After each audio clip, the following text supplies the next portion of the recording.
बीडच्या जिल्हाधिकारी कार्यालयाबाहेर सोयाबीन उत्पादक शेतकऱ्यांसह सामाजिक कार्यकर्त्यांनी सोयाबीनची उधळण करून लक्षवेधी आंदोलन केलंय आणि नाफेडचे सोयाबीन खरेदी केंद्र बंद झाल्यानं सोयाबीन उत्पादक शेतकरी चिंताग्रस्त आहे। नाफेडचे हमीभाव खरेदी केंद्र बंद झाल्यानं 23,000 शेतकऱ्यांचं सोयाबीन विना खरेदी राहिलंय आणि दुसरीकडे अहिल्यानगरमध्ये शासनाने सोयाबीन खरेदीसाठी दिलेली मुदत संपली आणि त्यामुळे शेतकरी अडचणीत आहे। खरेदी बंद झाल्यामुळे पडून असलेल्या सोयाबीनला आता बुरशी लागण्याची सुद्धा वेळ आली आहे। घुशी सुद्धा सोयाबीनची नासधूस करतायत आणि त्यामध्ये खरेदी बंद असल्यामुळे आता सोयाबीनला दळून खायचं का असा सवाल उपस्थित करत शेतकऱ्यांनी सरकारवर नाराजी व्यक्त करत आपल्या व्यथा मांडल्या। खरेदी केंद्रांना मुदतवाढ देण्यात यावी, ज्यामुळे शेतकऱ्यांचं नुकसान होणार नाही। दुसरी गोष्ट म्हणजे जेव्हा केंद्रीय अर्थमंत्री निर्मला सीतारामन म्हणतात की विकासाचं पहिलं इंजिन हे शेती आहे, त्यानंतर उपमुख्यमंत्री असं म्हणतात की आर्टिफिशियल इंटेलिजन्स, कृषी मंत्री म्हणतात की ड्रोनच्या सहाय्याने शेती करायला पाहिजे। म्हणजे एकीकडे मोठ्या प्रमाणावर हे धोरण राबवत असताना प्रत्यक्षात मात्र शासन दुटप्पी धोरण करतोय, शेतकरी विरुद्ध धोरण राबवतोय। याचा निषेध करण्यासाठी आज आम्ही जिल्हाधिकारी कार्यालयासमोर सोयाबीन उधळून शासनाचा निषेध केला आहे। भरपूर लोकांचा पडून आहे।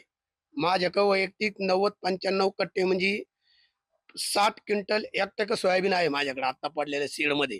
आता याला मुदत वाढ भेटली पाहिजे, नुसती मुदत वाढ भेटून उपयोग नाही। ज्या ठिकाणी खरेदी केंद्र आहेत तिथे नोंदण्यासाठी पण ती मुदत वाढ मिळाली पाहिजे। शेतकऱ्याकडे भरपूर माल पडलेला आहे। बोला आता बोला। हे सोयाबीन भरपूर पडल्यात, त्याला बाजार नाही। शेतकऱ्यांनी करायचं काय नेमकं? खरेदी केंद्रावर मुदत वाढली पाहिजे। पर्यायच नाही ना, हे जर नाही ऐकलं तर आत्महत्या करायची पाळी आहे ना। एवढाले माल पडून राहायचे, याचं खत व्हायचं। हे काय धान्य आहे का दळून खायला? जे 3 महिन्याच्या अगोदर तुरीला भाव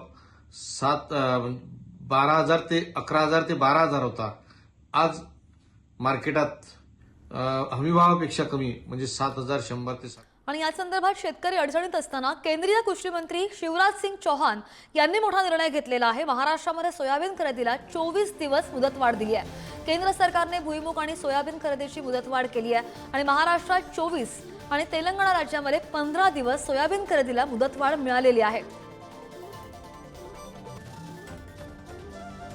शेतकरी नेते रविकांत तुपकर या संदर्भात आपल्याशी बोलणार आहेत। रविकांतजी नमस्कार। आपण पाहतोय नुकताच केंद्रीय कृषी मंत्री शिवराज सिंग चौहान यांनी मोठा निर्णय दिलेला आहे। जे शेतकरी अडचणीमध्ये आहेत, नाफेड बंद आहे आणि बऱ्याच दिवसांपासून खरेदी बंद आहे, रखडून आहे, त्यातच आता सोयाबीनच्या खरेदीला 24 दिवस मुदतवाढ मिळाली आहे। आपली प्रतिक्रिया हवी आहे। नाही, आता मुदतवाढ दिली म्हणजे काय सरकारनं उपकार केले नाहीत, वराती मागून घोडे आणण्यासारखा हा प्रकार आहे। अनेक वेळा बारदाण्याअभावी खरेदी रखडली, अनेक वेळा तारखा वाढून घेण्यात आल्या। आता आम्ही भाड्याने ट्रॅक्टर आणतो, 4-4, 8-8 दिवस आमचे शेतकऱ्यांचे ट्रॅक्टर उभे असतात, मग त्याच्या ट्रॅक्टरचं भाडं कोण देणार, याचं भाडं कोण देणार, दुसऱ्या वाहनाचं, हा पण प्रश्न आहे ना।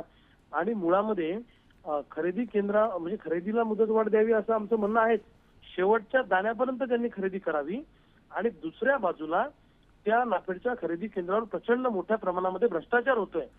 जे खरेदी केंद्रवाले आहेत हे प्रति क्विंटल 300, 400, 100, 200 रुपये असे घेतात ब्लॅकमध्ये आणि या खरेदी केंद्रांवर व्यापाऱ्याचा माल येतो, शेतकऱ्यांचे सातबारे लावतात।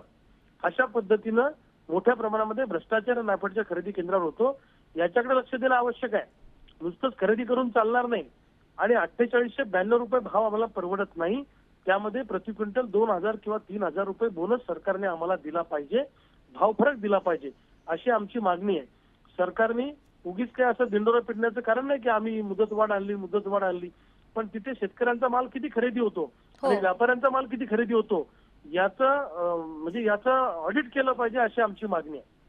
निश्चित रविकांतजी, मात्र शिवराज सिंग चौहान यांनी जो निर्णय दिलेला आहे 24 दिवस मुदतवाढ देऊन सुद्धा शेतकऱ्यांना काहीसा दिलासा मिळावा ही अपेक्षा। रविकांतजी धन्यवाद, तुम्ही पुढारी न्यूजला प्रतिक्रिया दिलीत त्याबद्दल। तर शेतकरी नेते रविकांत तुपकर आपल्यासोबत फोन लाईनद्वारे जोडले गेलेले होते आणि याच संदर्भात अधिकची माहिती घेऊयात आमचे प्रतिनिधी शिवाजी काळे आपल्यासोबत आहेत। शिवाजी, आपण पाहिलं की अगोदरच शेतकरी अडचणीत आहे, नाफेड सुद्धा बंद आहे आणि त्यातच आता शिवराज सिंग चौहान यांचा हा मोठा निर्णय 24 दिवसांची मुदतवाढ, कसं पाहिलं जाते शेतकरी वर्गातून या निर्णयाकडे? आतापर्यंत साधारण माहिती जी मिळते त्यानुसार 13.5 लाख मेट्रिक टन क्विंटल जे आहे ते सोयाबीन साधारण खरेदी करण्यात आलं होतं। तर मात्र अजूनही सोयाबीन जे आहे ते बाकी असल्याचं समजतं. त्यामुळं राज्यामधील मोठ्या प्रमाणात जे शेतकरी आहेत ते नाराज आहेत.